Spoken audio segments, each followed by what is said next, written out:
Anybody who knows me knows I'm not one for pissing matches, but I'm going to stand my ground on this one.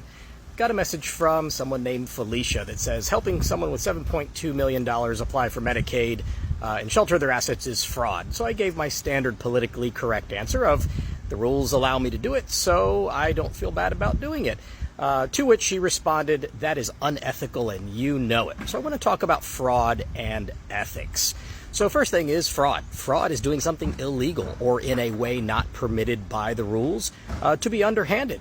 And quite frankly, the Medicaid rules give us the opportunity to shelter assets, especially here in Florida. So yes, Felicia, I can shelter $7.2 million of assets within 30 days without a 5-year pre-plan and be completely within the rules.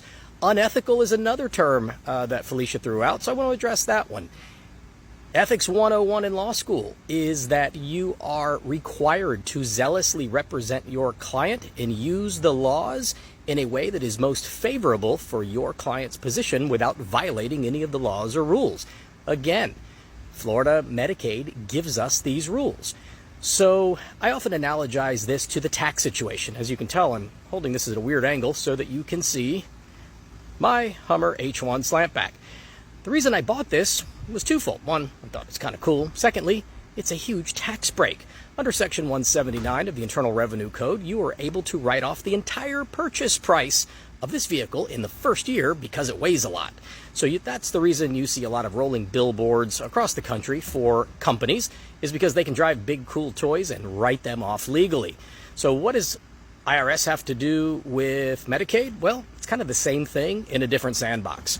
In the IRS world, if someone has a child or takes a loss on something and the IRS says you get a deduction and therefore you have to pay less in income taxes, I don't know of many people that are going to say, well, I know that I don't really owe this extra income tax, but I'm going to choose to pay it because apparently the government's bad with money and they need it more than I do, so I'm going to give them some extra.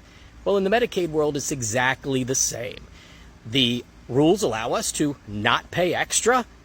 If you want to choose to pay extra, God bless you. I'm fine with that. You can go broke paying extra taxes that you're not required to pay, and you can go broke paying for nursing home care that you are, again, in Florida, not required to pay. To each their own. I always play by the rules, but I am going to use the entire field. You guys have a great day.